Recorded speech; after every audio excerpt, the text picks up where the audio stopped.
I arrived at Universitetet I Nordland with a heart full of hope and a suitcase heavy with dreams. I imagined bright lecture halls, inspiring professors, and a future that would glitter like the northern lights. The first day I stepped onto the campus, I felt the crisp air of the north kiss my cheeks, and I whispered to the wind that this would be the beginning of something wonderful. The first semester began with a chemistry course that was meant to lay the foundation for my degree in animal care. The professor entered the room with a stack of notes and a voice that droned over the most obscure equations. He chose only the most difficult topics and ignored the simple concepts that we had never learned before. He moved at a speed that matched the pupils who already understood chemistry, leaving the rest of us drowning in a sea of symbols. He never completed the syllabus. When the exam arrived, many of the questions were taken from the part of the syllabus that had never been explained. This is why it is terrible. When a teacher does not cover the material, students cannot study what they do not know, and they are forced to guess. Guessing leads to failure, and failure destroys confidence. The result was that close to 80% of the class failed the first exam. The university responded by adding a single extra lecture each week with another lecturer. That lecturer was supposed to review the original exam papers before they were handed in, but he never received the papers. Consequently, 72% of the students failed the RE exam as well. This is a cascade of disaster. A poor first lecture leads to a massive failure rate. The remedial class is insufficient. The RE exam is still based on unseen material, and the students are forced to repeat the entire course, losing an entire year of study and paying tuition for a year that does not advance them. The emotional toll is immense. Anxiety grows, sleep is lost, and the bright future begins to look like a distant mirage. In the third semester, we faced a course on feed and nutrition. The lecturer for this subject was also new and unprepared. Within the second week of the semester, we were given a test that would determine whether we could even sit for the final exam. The test required us to describe the composition of feed and the nutritional needs of animals at different life stages. Instead of teaching us the basics, the professor spoke about advanced research that only a specialist would understand. The students left the classroom confused, unable to answer the test, and the failure rate rose again. When we complained, the university offered no solution. Ignoring complaints is a sign of arrogance. It tells students that their voices do not matter, and it encourages a culture where problems are never fixed. The result is a generation of graduates who feel abandoned and doubt their own abilities. The final semester introduced electives. One elective promised an overseas internship where the university had already arranged placements at several clinics. We were told we would only need to arrange our own housing. In the spring of 2024, the university discovered that the agreements were not valid. They announced the change in the autumn of 2024, after the original application deadline had passed. This sudden change created panic. We had to find new clinics on our own, and many of us were forced to take courses offered on campus instead, because the stress of searching abroad was too great. In January, we learned that one of the courses had been cancelled, and another had been reduced from 10 study points to 7.5. The academic advisor did not even know about these changes until 2 students sent an email. This demonstrates a complete lack of communication. When a university fails to inform its students about curriculum changes, it destroys the ability of students to plan their studies, leading to wasted time, wasted money, and a feeling of betrayal. The numbers tell a tragic story. We began the program with 50 students. By the end of the second year, only 12 remained. The loss of 38 students represents a loss of dreams, of families' investments, and of potential contributions to society. The university never took responsibility for these mistakes. It never apologized, it never offered compensation, and it never improved its teaching methods. All it offered were a few good lecturers whose excellence could not outweigh the systemic failures. Beyond the classrooms, the administration failed in the most basic matters of daily life. My sister, an exchange student from South Korea, arrived with a flight scheduled to land at 3 in the afternoon.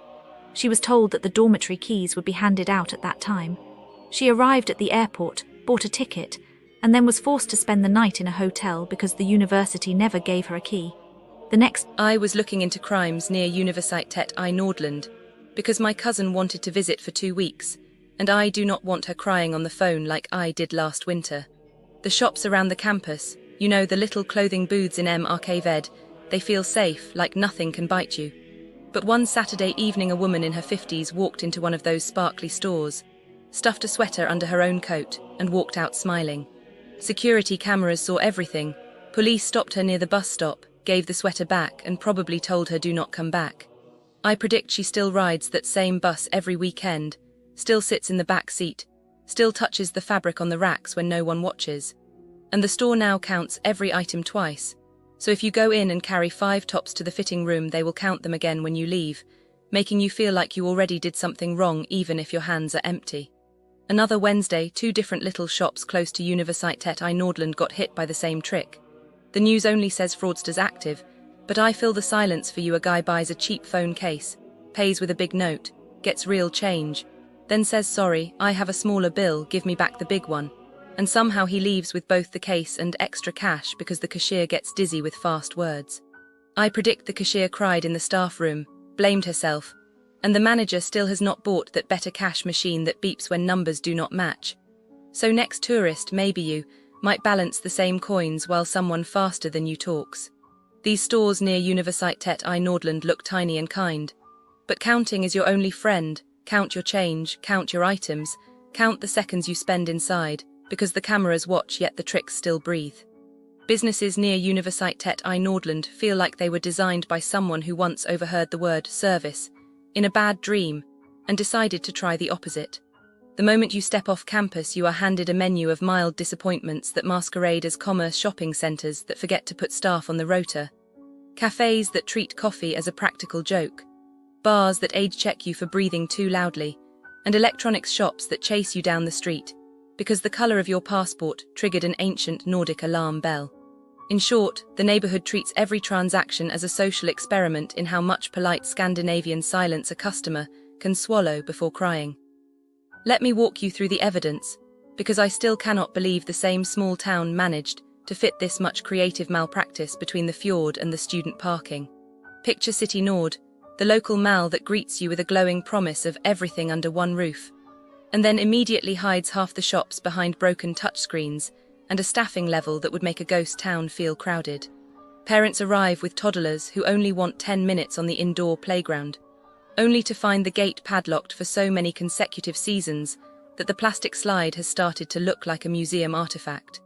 Inside the supermarket OBS, the cashiers treat eye contact like an optional DLC-1 pensioner, asked where the porridge oats had gone and was told, in effect, that the oats were a metaphor for the loneliness of man.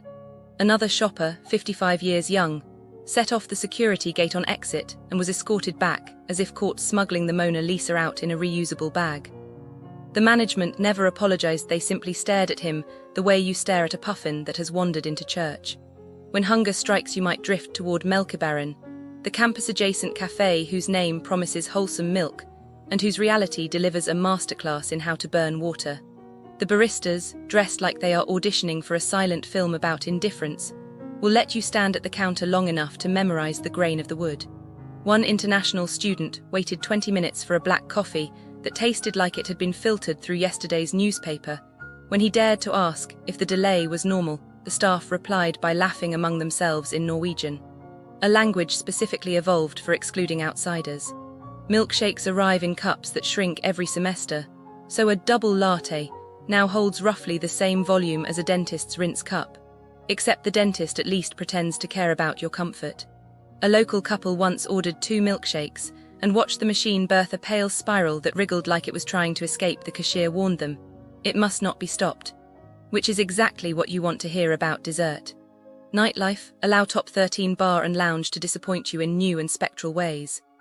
The bouncers recalibrate the age limit hourly, so the same group of 19-year-olds who entered at 7 are suddenly too young at 8, like a fairy tale where midnight comes early and brings no pumpkin, only shame. Drinks take so long that the ice dies of old age. By the time the 6th round arrives, the first patrons have already graduated, found jobs, and started paying off student loans. One sober guest was refused service for looking too drunk, a diagnosis delivered with the confident authority of someone who has never met actual sobriety. The bar does not accept cash, cards, or dignity, only the slow erosion of your will to live, served in a plastic cup stamped with a logo that looks suspiciously like a middle finger wearing a tuxedo. Should you need gadgets, Hi-Fi Club and Bodo stands ready to demonstrate how it feels to be profiled by a stereo cable. A visitor of South Asian heritage popped in to audition a pair of premium headphones and left lighter by several thousand krona and several ounces of self-worth. An employee followed him out onto the sidewalk, presumably to check whether melanin can be scanned at the door. Inside, the staff speak fluent, upsell, and broken human. So when you ask for a simple aux cord, they recommend a surround system that requires its own mortgage. The price tags already exceed American MSRP, because apparently geography is a luxury feature. But the real surcharge is emotional. You pay extra for the privilege of being watched like a crime documentary. Even the beauty parlors join the conspiracy. Seventh Heaven as advertises heavenly prices online, but once you recline in the chair, the bill ascends to stratospheric altitudes.